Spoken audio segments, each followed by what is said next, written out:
Welcome to the Growth Zone. I am Christian Bartsch and I have a really interesting session for you today. So, what we'll be talking about? Today's topic is logistics. How can this help companies cut supply costs? In particular, we'll be looking at the effect of it for small and medium-sized companies. It doesn't matter if you are maybe two guys doing your business and needing to source products or anything from abroad or from other companies in your region or in your country. It doesn't matter. Even if you are 50 people or 200 people, logistics is still an important thing because you are shipping stuff back and forth. And logistics means as well sourcing and supplying, whether you buy product items, components, and then assemble your product or sell it further on to others who actually need it. You are in the end the middle part, and if this stuff doesn't work, you actually are the bottleneck eventually if you don't do it properly. You have to be prepared to do these things properly, and that is why we'll be looking at following 3 key items.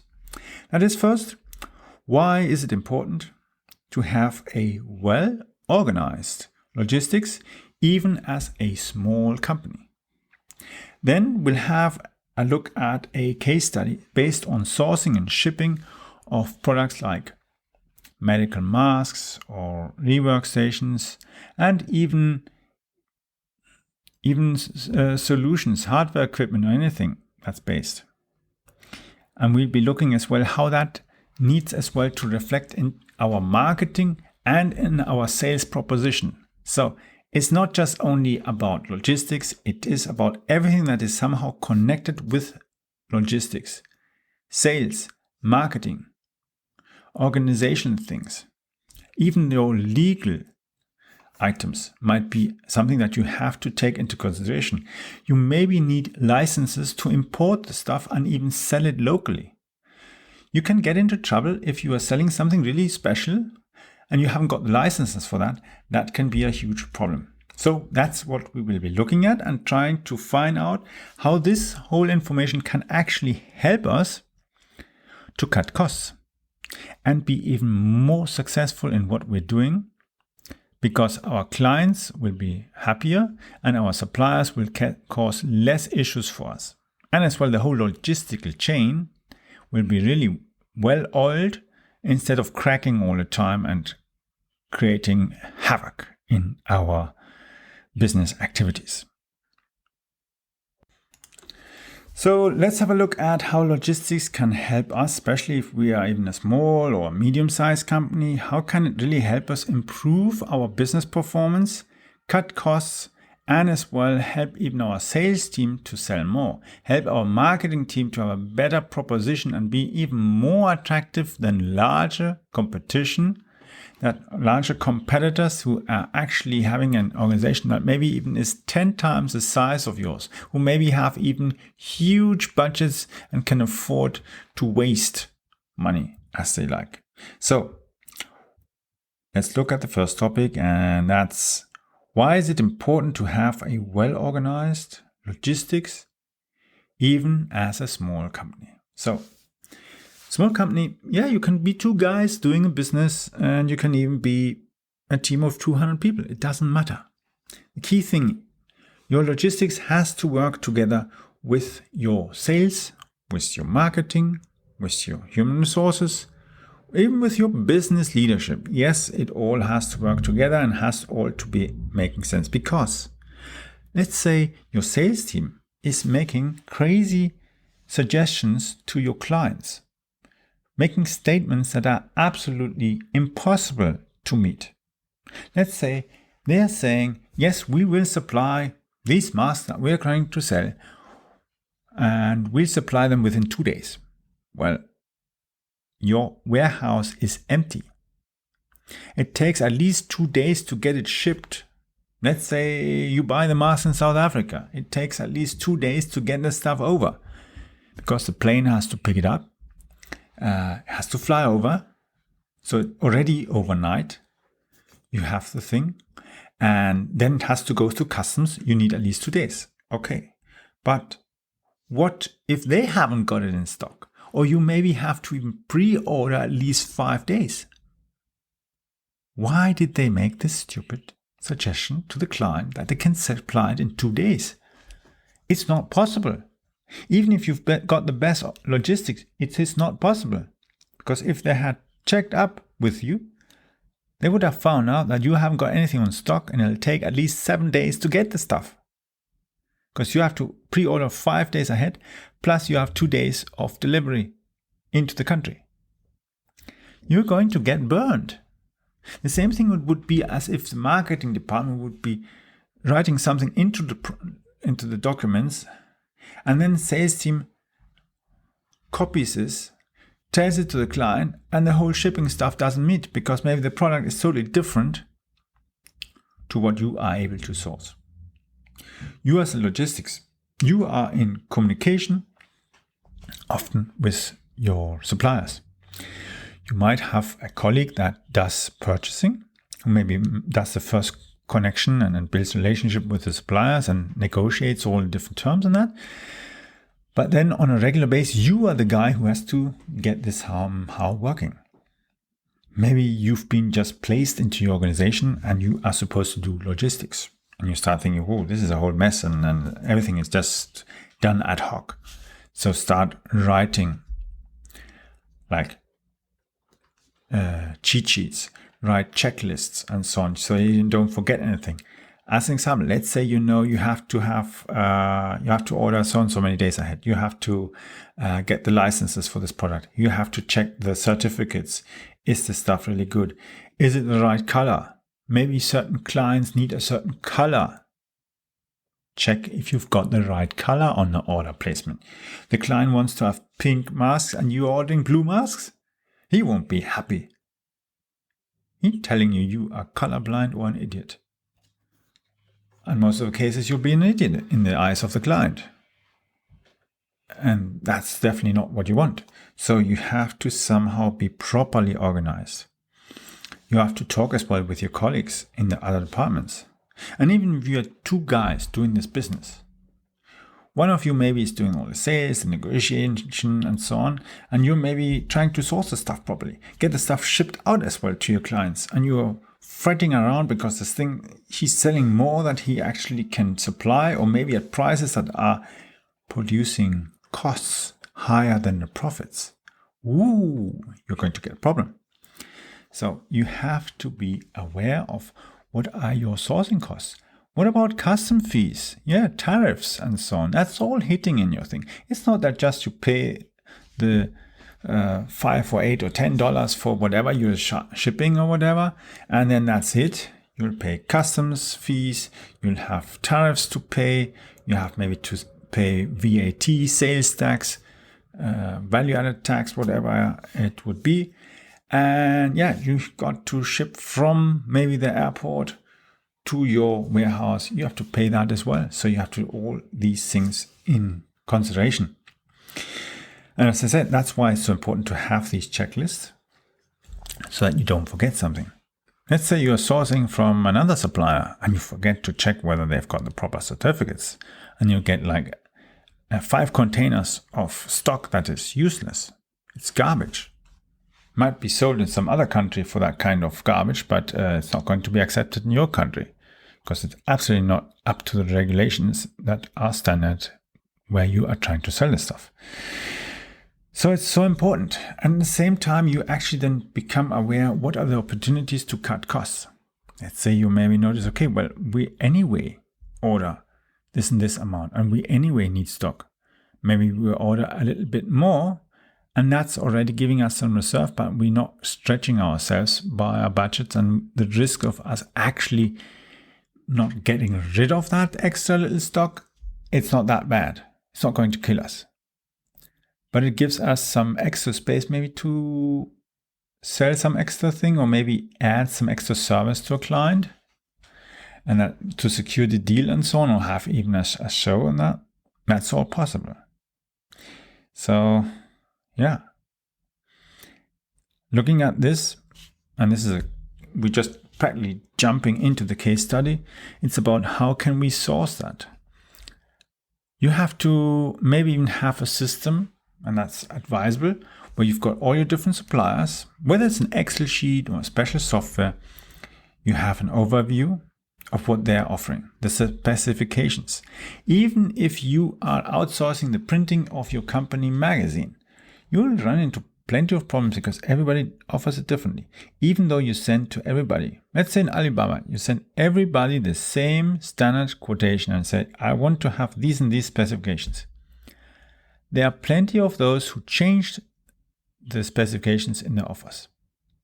And then you're screwed if you don't notice that. Because then you say, oh, that's much cheaper, I'm going to order that. And then suddenly you notice, wait a minute, what's this? It's different binding, it's different color, different kind of paper, different format, doesn't fit, it looks horrible. Ooh, you should have done that properly in your Excel sheet. Exactly. And that is the same thing whether you're sourcing masks, whether you're sourcing rework stations, solder, irons, any kind of stuff. Even if you're sourcing special products from certain countries and so on, it doesn't matter. It's the same thing. Outsourcing printing jobs or other kind of activities, even if it's buying small electrical components, resistors, transmitters, other kind of stuff, doesn't matter. It's the same kind of issue that you'll eventually run if you don't have an overview of your offers and the specifications, whether they really match or not, because otherwise you have to tell them, hey, wait a minute, this is not right. It's not the right size of paper. It's not the right size of voltage and so on. I need this and this voltage. Yeah. Plenty of suppliers will offer you equipment for 110 volts, and the thing will be overpowered maybe in a 230 environment. Maybe it is a dynamic system that is able to cope with both voltages. That's good. That's maybe a better offer because you can use the same product and sell it to clients in a 110 environment and clients in a 220, 230, 240 voltage area. Great. That's something you can do. But if you don't have your stuff orderly prepared, worked out, have all the checklists, have all the views, the overviews of different offers that you've been collecting them in a proper folder, even in your Outlook, email, Word client, whatever you use.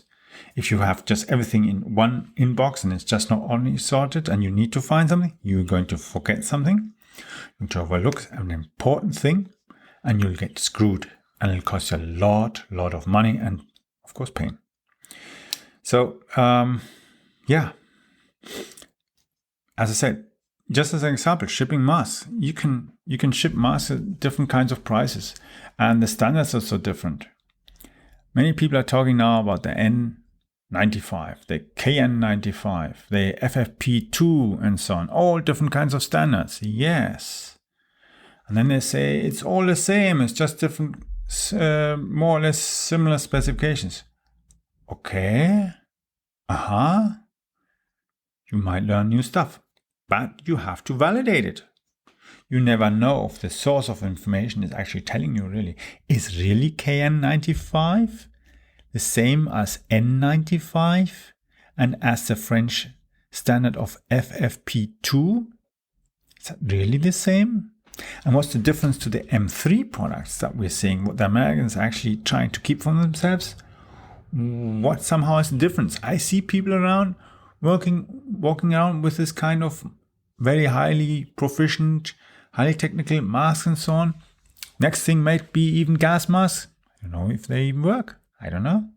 But the thing is, find out when you're sourcing any kind of product, whether it's masks, solder systems, electrical components, pipes. Even pipes can be an issue. As an example, I used to have, when I traveled to the UK and took my dishwasher with me, the pipe of my German dishwasher had a different diameter than the pipes in Watford. Oh, holy moly, how should I connect them? I didn't know. I asked my cousin. He was a very ingenuitive plumber and he got it fixed. He made a special concoction, you could call it, and the special piping then connected both standards and it worked perfectly. Awesome. And that's the thing. Just imagine how this is possible if you are finding ways to combine. You could even offer adapters as your product. So you see a problem, find an opportunity to even source an adapter, and then you could even sell your product into 2 different regions. Oh, hey, you've just doubled your sales region. It's a simple task. And just think, this kind of little adapter for the dishwasher might just cost maybe 10 cents, 20 pence. I don't know. But shipping it with the other stuff might not be a big deal. Doesn't need so much space. And if you notice you're doing a good sale with that stuff, go and get more. And you expand your market really, and you'll double your income or even triple it. And that's why it's so important to do your homework in logistics and all these things. And you don't need to have a university degree in logistics to be highly successful as an import or export. When you look at it, so many people doing import and export, and they don't even have a university degree in anything. They don't even have a degree in any kind of apprenticeship or bachelor or anything else, a master or PhD or whatever. They don't have this kind of maybe a highly educational background, and they're still making fortune. Hey, some of the school dropouts maybe don't have that big education, but they're still making more money than maybe their schoolmates who even got a PhD, went for 10 years to university and studied here and did research there, and they're making more money. They're driving the Bentley, while the other one is driving the Kia. So that's something where you can see, how can I really cut costs? Maybe even open opportunities for my business, generate more sales, and even getting sales and marketing together to reflect more what we can offer. Because it could be, as example with the dishwasher, how about that adapter? It'll not only open you opportunities to markets, but you could even source, let's say, even dishwashers from other countries at a better price maybe. Yeah, let's imagine you're sourcing dishwashers for these council houses, and you're getting them at a much lower price somewhere, and you just need an adapter in the opposite direction. Hey, cool. Wow. Perfect. Exactly. That's a business opportunity. You cut costs at the same time, and the stuff is going to work. Yes, maybe you need a power adapter for the power plug, some extra, but if you do your homework, things can work out very well. And you can even use that to build your wealth. Don't go crazy on it. Be sensible and think things through. Write them down. Make plans. Don't overthink the stuff, but do it properly, orderly. And take a few days to work on that. Research, ask people, call, find out. And then you will have a good working logistics that you can replicate every day with every kind of order. That's going to make life super easy for you. And yeah, logistics is actually quite a great thing because it becomes part of your marketing and sales proposition. So you're highly efficient, highly able to actually source exactly what the client needs, or at least in a fitting way that it solves his problems. And that's why then companies, small or medium-sized companies who do that and focus on these things, they are actually capable to get these things done and solved in a very highly practical way.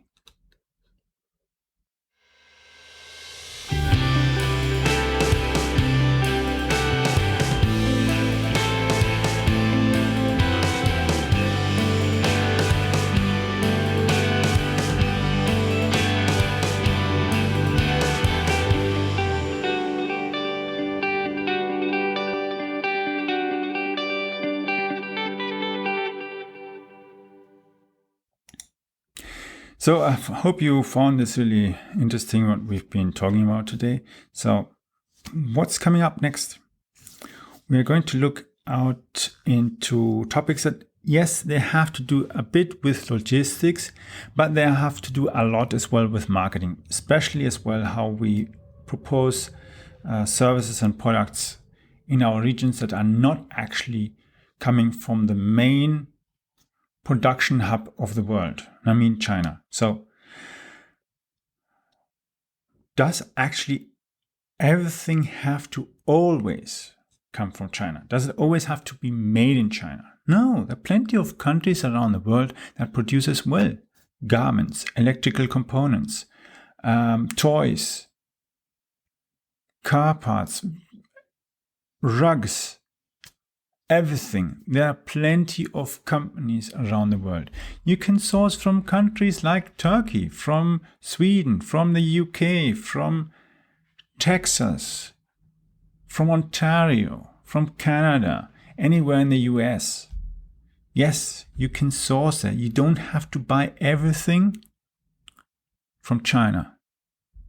Yeah, but many people believe, it has to be extremely cheap so we can sell anything, so we have to buy from China. Wait a minute, that's not the right strategy. And I'm going to tell you as well how you can get this really working for yourself and for all your local industry and community, because you actually can even ask for higher prices and arrange even a higher margin and higher sales quantity if you do your marketing the right way in both directions, in the direction of your buyers and your suppliers.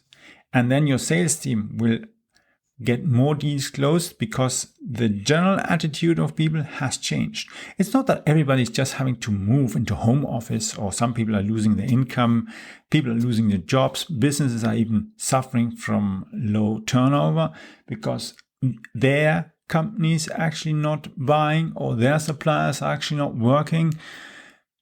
It can cause a havoc. So we'll be looking at following 3 core items. Making use of a regional sourcing marketing strategy to revive local production of products.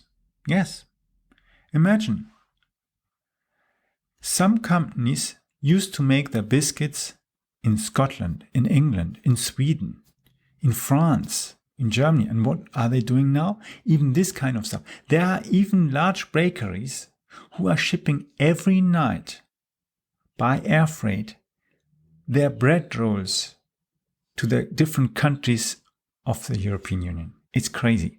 Imagine, the stuff is being baked in a Chinese factory, shipped overnight. Just imagine the CO2 foothold that we are actually generating with this craziness. It is obviously extremely cheap and doesn't really make any sense. Environmentally looking, it's crazy.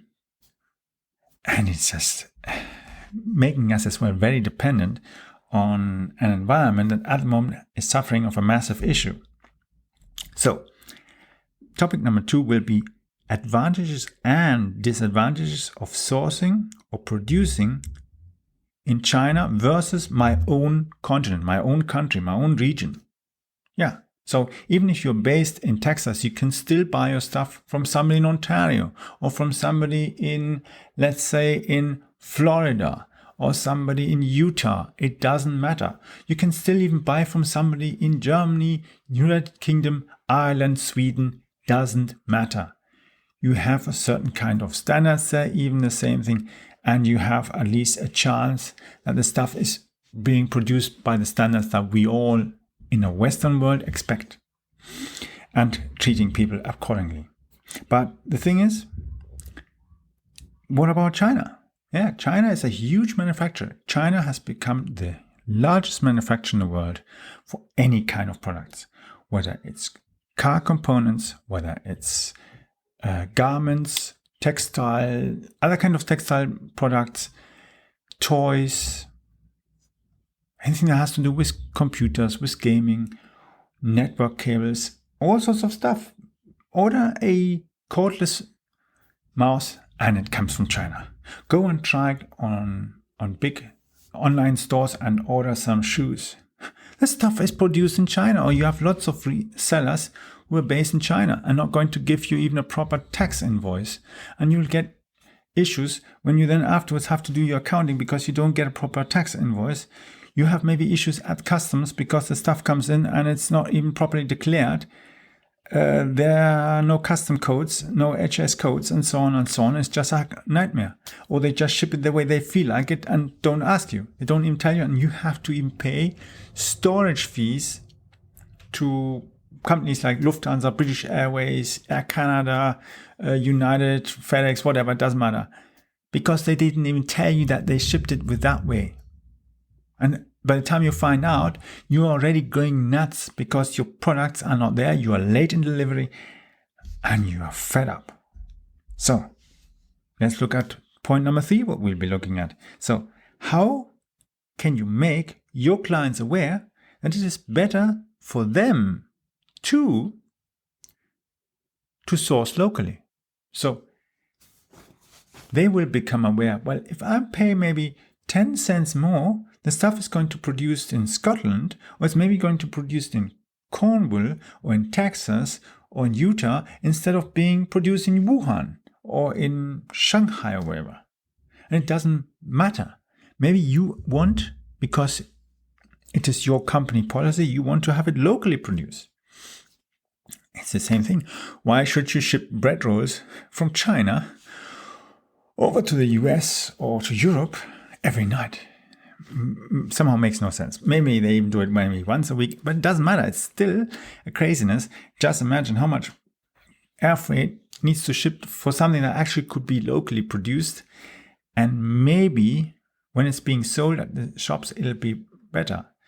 Just go at some bakeries, buy in the afternoon, buy the bread roll and see what's nice and delicious and moving and it can really be eaten on what is hard like a stone. Well, what to expect? If you're trying to be cheap on the wrong place, you will get that kind of result. So try to find it, see opportunities to generate more revenue by sourcing locally. And even if you source within strategic alliances, even if you say, well, I want to in future just only buy products from companies who are producing within countries that are based members of NATO or APAC and so on. Let's say you are in Brazil and you say, I want to buy only from countries that are in our continent. At least reduce the foothold and buy from companies in Peru, in Ecuador, in Colombia, Argentina, and vice versa. Everybody can do that. It lifts up the economies in the region as well much more. Not everything has to be produced in China. And the same thing you can even do and say, well, I'd rather still even order it from former Commonwealth countries. Go and order it from Malaysia, Thailand, or Vietnam even, other kind of places. And if you don't want to order it from Vietnam, yeah, there are plenty of other places you can buy. Yeah, absolutely. You can even buy from Australia. That's fine. Just make sure that the product isn't actually produced in China. Because otherwise it's just moving back and forth, stuff just around the corner, and it isn't improving things. So that's what we'll be talking about in the next episode. Well, that's all for today's episode of The Growth Zone. Thank you for listening. Make sure you subscribe to the podcast on iTunes or Spotify so you never miss an episode. Plus, if you haven't got your signed copy of the marketing book, stop by on our website at book.prmediareach.com and hurry because the reserved batch of signed books are almost sold out. So, the address is book.prmediareach.com.